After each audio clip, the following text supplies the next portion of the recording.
Hello guys, मैं दीपक sir. आज हम एक ऐसे टॉपिक लेकर आए हैं जो कि मैट्रिक बोर्ड 2000 परीक्षा 2023 के लिए काफ़ी इम्पोर्टेंट टॉपिक है, क्योंकि अब है 14 फरवरी, दूर नहीं। तो हम टॉपिक का नाम है कोऑर्डिनेट ज्योमेट्री, नियामक ज्यामिति का संपूर्ण प्रयास करेंगे कि हर एक टॉपिक को कवर करने का प्रयास करेंगे इस वीडियो में। तो चलते हैं, देर न करते हुए सीधे प्रश्न पर आते हैं।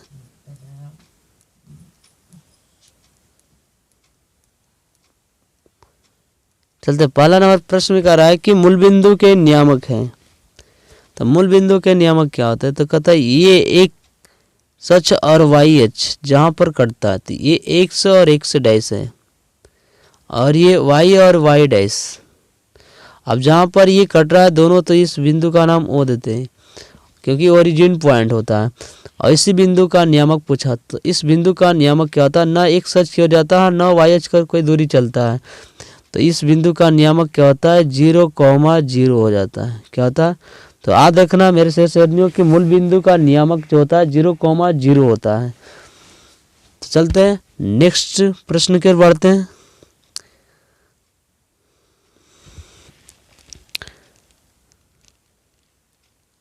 प्रश्न 2 में कह रहा है कि बिंदुओं R 0,6 तथा S 8,0 को मिलाने वाले रेखाखंड के मध्य बिंदु के नियामक। तो कहता मान ले कि एक दो पॉइंट है, एक ए है और एक बी है, इसको मिलाने वाले रेखाखंड का मध्य बिंदु, मान ली कि यहाँ पर एक मध्य बिंदु सी है, तो इसे बराबर भागों में काटता है। तो मध्य बिंदु का नियामक पूछा। तो मध्य बिंदु का जो नियामक होता है, कहता है x1 प्लस x2 बटे 2 कॉमा y1 प्लस y2 बटे 2, ये मध्य बिंदु का नियामक होता है। तो अब यहाँ से x1 का मान क्या होगा? 0 प्लस x2 का वैल्यू कितना? 8 और बटे में 2। इसी तरह से y1 का वैल्यू कितना हो गया? 6 और प्लस y2 का वैल्यू 0 y2। अब कितना हो गया? कट जाएंगे तो कितना? 4 और इधर से कितना? 3। अब क्या हो गया? तो 4,3 मध्य बिंदु का नियामक क्या गया? 4,3। चलते हैं नेक्स्ट प्रश्न की ओर बढ़ते हैं।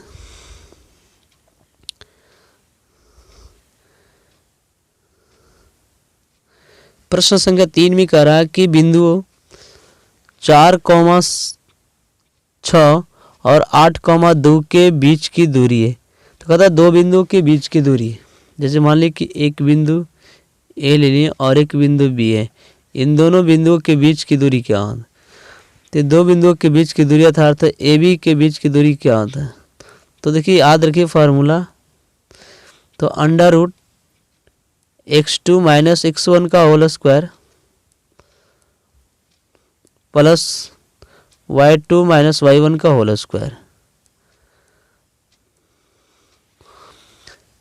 तो अब देखिए यहाँ से x2 और x1 रख दीजिए, तो इसका दो बिंदुओं के बीच की दूरी आ जाएगी। तो देखिए x2 रख देते हैं कितना? 8 और x1 क्या 4 हो गया का होल स्क्वायर प्लस y2 कितना हो गया? 2 और y1 कितना हो गया? 6 का होल स्क्वायर।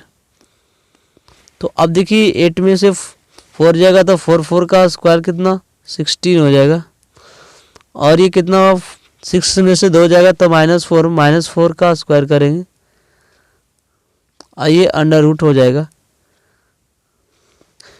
तो अब ये 4 चौक 16 हो जाएगा। तो अब 16 क्या हो जाएगा? बाहर आ जाएगा। 16 अंडर रूट कर लेते हैं, अर्थात 16 के वर्गमूल 4 बाहर कर दो और एक दूर आ जाएगा। इस साल का उत्तर क्या होगा? 4 अंडर रूट 2 बच जाएगा। तो दो बिंदुओं के बीच की दूरी क्या होगा? 4 अंडर रूट 2 रह जाएगा। चलते हैं नेक्स्ट सवाल की ओर बढ़ते हैं। तब तक वीडियो को थंब देते चलिएगा मेरे सरनियों, ज़्यादा कुछ नहीं, थंब मांग रहे हैं वीडियो पर।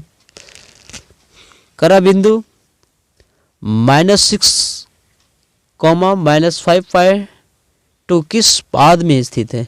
तो देखिए किसी भी तल को जब दो रेखा खंड यानी अक्ष और वाई अक्ष किसी तल को 4 भागों में बांट देते हैं। तो ये हो गया आपका फर्स्ट क्वाड्रेंट, ये आपका सेकेंड हो गया, ये थर्ड है और ये फोर्थ क्वाड्रेंट है। तो फर्स्ट क्वाड्रेंट में कहता है कि प्लस प्लस होता है, सेकेंड में होता है माइनस प्लस, और थर्ड में होता है माइनस माइनस, और फोर्थ में होता है प्लस माइनस। तो देखिए दोनों माइनस माइनस लगा, यहाँ पर, यहाँ भी माइनस, यहाँ पर भी माइनस, तो ये दोनों माइनस तो किस चतुर्थांश में हो जाए? तो ये अब सवाल का उत्तर हो गया तृतीय चतुर्थांश में। किसमें? तृतीय चतुर्थांश में सवाल का उत्तर होगा। चलते हैं नेक्स्ट क्वेश्चन के। क्वेश्चन नंबर 5वां में क्या कर रहा है? एक्स अक्ष से बिंदु P 8,12 की दूरी है। तो देखिए एक बिंदु दर्शाते हैं यहाँ ध्यान से, एक्स अक्ष, ये एक्स डैश, ये वाई डैश और ये वाई, और ये मूल बिंदु। मान ली कि ये बिंदु P यहाँ पर है, बिंदु P है जिसका नियामक 8,12 यहाँ है। तो कह रहा है कि एक्स अक्ष से बिंदु, तो ये एक्स नियामक है 8, तो यहाँ से यहाँ तक की दूरी है जो 8 इकाई है, और वाई नियामक 12 जो कि यहाँ से यहाँ तक की दूरी है ये 12 इकाई। तो कह रहा है एक्स अक्ष से दूरी बताना। देखिए एक्स अक्ष से दूरी यही है, तो एक्स अक्ष की दूरी क्या होगा? 12 हो गया। तो ध्यान रखना कि अगर एक्स अक्ष से दूरी पूछे तो वाई नियामक देना है, अगर जब वाई अक्ष से पूछे तो एक्स नियामक सवाल का उत्तर देना है। तो सवाल का उत्तर क्या होगा? जब एक्स अक्ष से पूछा तो वाई नियामक देना आता तो 12 सवाल का उत्तर होगा। तो नेक्स्ट प्रश्न की ओर बढ़ते हैं।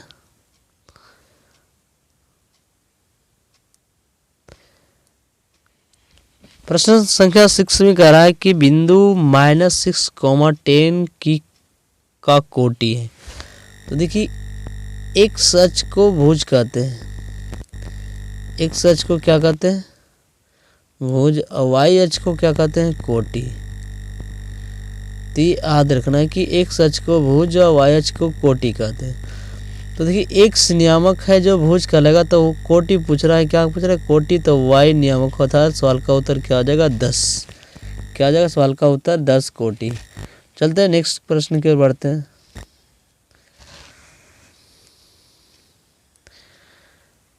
प्रश्न संख्या 7 में कह रहा है कि बिंदुओं A 6,0 और B 14,0 और तथा C 16,8 से बने त्रिभुज का क्षेत्रफल।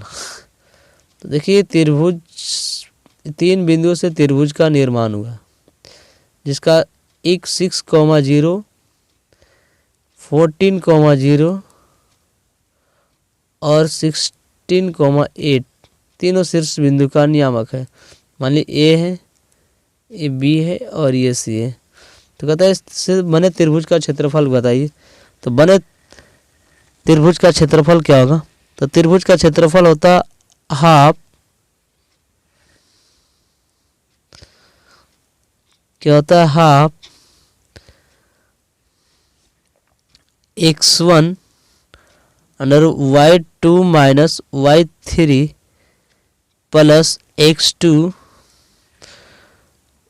y3 minus y1 plus x3 तो y1 माइनस y2। ये त्रिभुज का क्षेत्रफल होता है। अब चलिए यहाँ से मान रख देते हैं। x1 का मान कितना हो गया? 1/2।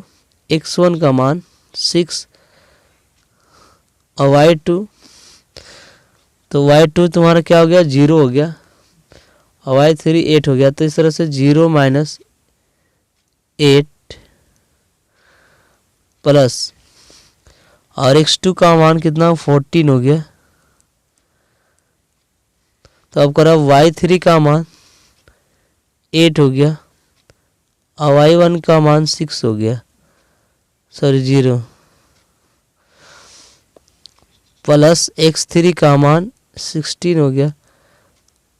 तो y1 का वैल्यू 0 माइनस y2 का वैल्यू भी 0। तो ये पूरा 0 हो जाएगा। तो ये भी कितना 8 छक 48 माइनस में, और ये क्या होगा 14 गुने 8, तो 14 8 72 612, इधर 0 हो गया। तो अब ये मोड़ लगा, अब ये इधर हाफ है। तो अब बताओ घटा के कितना आ गया, 12 में से 8 गया तो 4 बच गया, ये बच गया 0, 5 चले गया 10, 10 में से 4 गया तो 6 हो गया, और प्लस का 6 अब बटे में 2 कर देंगे तो कितना हो जाएगा 32। तो कितना हो गया, तो बने त्रिभुज का क्षेत्रफल क्या आ गया 32 वर्ग इकाई लिखना है। क्या लिखना है, वर्ग इकाई, इकाई। चलते हैं नेक्स्ट को प्रश्न की ओर बढ़ते हैं। प्रश्न संख्या 8वीं का रहा है, त्रिभुज के शीर्षों के निर्देशांक x1, y1, x2, y2 तथा x3, y3 है तो त्रिभुज यानी के केंद्रक के निर्देशांक बताइए। क्या बताना है, केंद्रक। जैसे मान ली कि एक त्रिभुज ABC है, ABC है, इसका केंद्रक ये G है। इसी G केंद्रक का निर्देशांक बताना है, तो केंद्र का निर्देशांक x, y होता है। क्या होगा, x, y बराबर, तो कहता है केंद्र का निर्देशांक जो होता है कहता है x1 plus x2 plus x3 और बटे के 3, y1 plus y2 plus y3 बटे में 3। ये क्या, केंद्र का निर्देशांक हो गया। तो इसे सवाल का उत्तर यही हो गया, केंद्र का निर्देशांक पूछा है। तो चलते हैं नेक्स्ट क्वेश्चन की ओर। जब तक वीडियो को लाइक, शेयर तथा कमेंट और बगल में बेल आइकन को भी सब्सक्राइब करें और तथा बगल में बेल आइकन को भी दबाएं। चलते हैं, बिंदु 5,5 की दूरी मूल बिंदु से होगी। तो देखिए मूल बिंदु से जैसे मान लें कि एक और ये मूल बिंदु है, तो यहाँ से कोई बिंदु A है, मान ली कि P है जिसका नियामक 5,5 है, और यहाँ से बिंदु की दूरी बताना था तो OP बताना। तो कहता है किस OP बराबर क्या होगा, मूल बिंदु से किसी बिंदु के बीच की दूरी क्या होता है, अंडर x1 का x square plus y square होता है। तो ये क्या, x स्क्वायर माने 5 का स्क्वायर हो गया प्लस 5 का स्क्वायर, और 5 का स्क्वायर कितना हो गया 25 प्लस 25, और 25 कॉमन लेके बाहर करेंगे तो 5 आएगा, अंडर रूट कितना बच जाएगा 2। इधर से सवाल का उत्तर हो गया कितना 5√2 सवाल का उत्तर हो गया। चलते एक 10 नंबर क्वेश्चन की ओर बढ़ते हैं।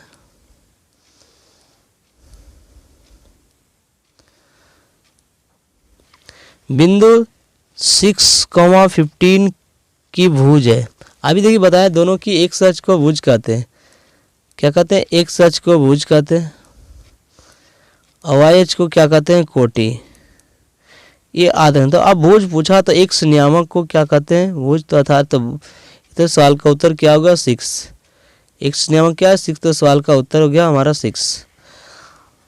चलते हैं 11 नंबर क्वेश्चन की ओर बढ़ते हैं। करा y अक्ष से बिंदु इतना की दूरी है। अभी बताया था, इससे पहले आया था x अक्ष से बिंदु की दूरी। तो हम बताएं कि जब x अक्ष से रहेगा तो y नियामक लेना है, जब y अक्ष से रहेगा तो क्या लेना है, x नियामक लेना है। तो y से कहा तो x नियामक यहाँ क्या है 2 है, तो सवाल का उत्तर क्या हो जाएगा 2 हो जाएगा सवाल का उत्तर। देखिए कैसे करा कि y अक्ष से दूरी लेना, तो इस तरह से ले लें। तो ये y अक्ष से दूरी, तो यहाँ से यहाँ तक दूरी चलेगा, तो यहाँ से दूरी चलेगा तो मान लीजिए कि 2,8 यहाँ पर ये है, तो यहाँ से यहाँ तक दूरी क्या y अक्ष की ओर यहाँ तक गया कितना 2 इकाई तक गया, ये 2 इकाई जो y अक्ष से दूरी है। तो इस तरह क्या हो गया, सवाल का उत्तर 2 होगा। चलते हैं नेक्स्ट क्वेश्चन के बढ़ते हैं। चलते क्वेश्चन नंबर कर रहा है 12 में, किसी चतुर्भुज पी क्यू आर एस के शीर्ष दिए गए हैं तो इसका क्षेत्रफल बताना। तो देखिए एक चतुर्भुज है जिसके चारों शीर्ष दिया गया है 5, 3, 0, 3, 0, 0 और ये 5, 0। देखिए इस तरह से दिया गया तो सबसे एक बेहतर सवाल बताने जा रहे हैं कि एक चतुर्भुज इस तरह से बना लो जिसमें एक नियामक रख लो 0, 0 यहाँ और इसको यहाँ से मिला दो इस तरह से 5, 0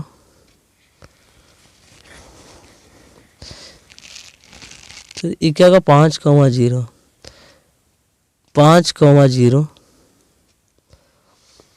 अब ये क्या 5, 3। अब ये 0, 3 चारों बिंदु दर्शा दो।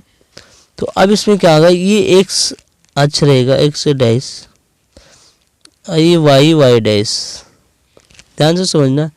अब इस चतुर्भुज का क्षेत्रफल कहाँ तो देखो यहाँ से यहाँ तक की दूरी ये 5 इकाई है और यहाँ ये दूरी 5 है यहाँ से यहाँ 3 है तो ये 3 है तो ये क्या बन गया एक आयताकार बन गया। तो आयत का क्षेत्रफल होता है लंबाई इनटू चौड़ाई। तो लंबाई 5 हो गया चौड़ाई 3 हो गया। इस तरह से कितना हो गया 5 × 3 = कितना 15 वर्ग इकाई। तो सर चतुर्भुज का क्षेत्रफल क्या हो गया 15 वर्ग इकाई। चलते हैं नेक्स्ट क्वेश्चन की ओर। ये सवाल ऑब्जेक्टिव के लिए था ऐसे बनाया लेकिन सब्जेक्टिव के लिए तुम्हें बनाना होगा।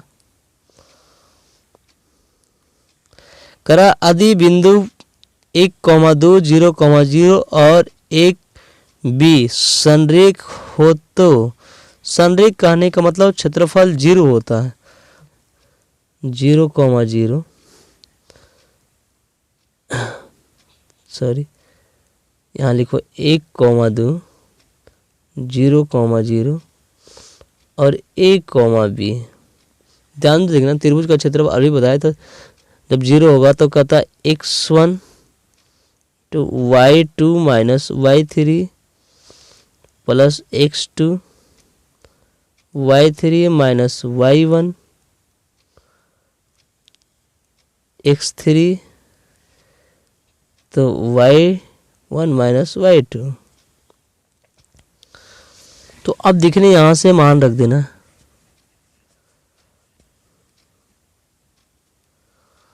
तो अब देख देंगे y1 का वैल्यू कितना है 1 है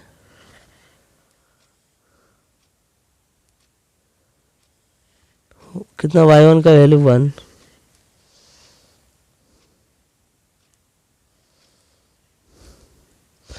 अब किसका वैल्यू y1 का वैल्यू 1 हो गया तो इधर से कितना y2 यहाँ कितना हो गया 0 माइनस y3 का मान कितना हो गया b हो गया प्लस x2 का मान 0 हो गया। तो ये नंबर पूरा आएगा तो क्या होगा 0 हो जाएगा। तो y3b माइनस 2 प्लस x3 क्या हो गया a हो गया। इधर से क्या हो गया y1 2 माइनस 0 हो गया इसका बराबर 0 होता है। तो ये क्या हो गया माइनस b और ये सब 0 हो जाएगा। तो अब ये क्या बचा प्लस का 2a = 0। अब b इधर माइनस में उधर गया तो प्लस में 2 = a = कितना b। तो यही क्या है तुम्हारा संबंध है a और b में। चलते हैं नेक्स्ट क्वेश्चन की ओर बढ़ते हैं।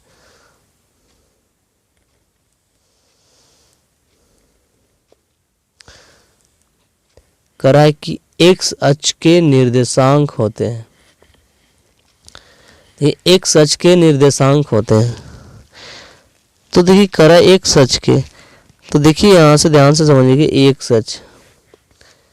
अब करा है कि x अक्ष का निर्देशांक कहने का मतलब कि कोई भी x अक्ष के निर्देशांक जो होता है तो x अक्ष पर स्वयं रहता है लेकिन y नियामक 0 हो जाता है। तो एक्स अक्ष के जो निर्देशांक होता है x,0 होते हैं। अगर y अक्ष का निर्देशांक पूछता तो क्या होता, 0, y होता। तो कहता है कि x